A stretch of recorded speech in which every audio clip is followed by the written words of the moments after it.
এই মেয়ের জন্ম নিবন্ধন করতে, তাই অনেকক্ষণ ধরে সকাল থেকে ঘোরাঘুরি করেছি, এখনো কিছু হয়নি। এখনো মেয়ের জন্য করা, সে উনি কোথায় গেছে, তাই এগুলো ওখানে দাঁড়িয়ে থাকে, না পারলে হয়তো ঘুরে চলে যাওয়া লাগবে। বহু সমস্যা, ড্রেনটাই বড় বেশি সমস্যা। আপনার রাস্তার পানি উঠে যায় এক হাঁটু, তারপরে আপনার ধান কাটতে পারে না কৃষকেরা, জমি নামতে পারে না পানির জন্য।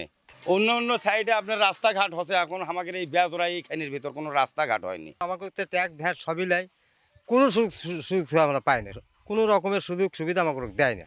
এই রাস্তার জন্যে কয়েকবার আপনার কমপ্লেন করা হয়েছে, তারপর দরখাস্ত দেওয়া হয়েছে, শুধু লেয়াই জমা, কিন্তু কাজ হয় না। বর্তমানে সে মনে করেন আমাদের এতটা সমস্যা হয়ে গেছে, এই বেজোড়া 21 নম্বর ওয়ার্ডের ভিতরে এই বেজোড়া সামলাতিপাড়া পাশে আমাদের স্কুল আছে, স্কুলের ছাত্রছাত্রীদের যাওয়ার খুবই সমস্যা।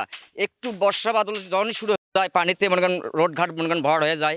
তা আমরা দীর্ঘদিন বেশ কয়েকবার আমরা মনে করেন ইটালিয়া মনে করেন আমরা সাংবাদিকতা করেছি বা পেপারিং করেছি, কিন্তু আসলে আমরা জানি না এটা কেন এত ঘাতলামি কেন। আমরা বৈষম্যের শিকার বগুড়া, তার অংশ হিসাবেই আমাদের এই অবস্থা আর কি। আমাদের আগামীতে উন্নয়নের জন্য আমরা বিভিন্ন প্রকল্প ঢুকতেছে, সেই প্রকল্পতে আমরা এই বিভিন্ন রাস্তার লিস্ট দিচ্ছি। তো আমরা মনে করতেছি যে বগুড়ার কাজ হবে এবং সেই কাজগুলো আসলে আমরা বগুড়া পুরো মানে 21 নম্বর ওয়ার্ডকে অন্তত মানুষের এই নাগরিক সুবিধা দিতে পারি।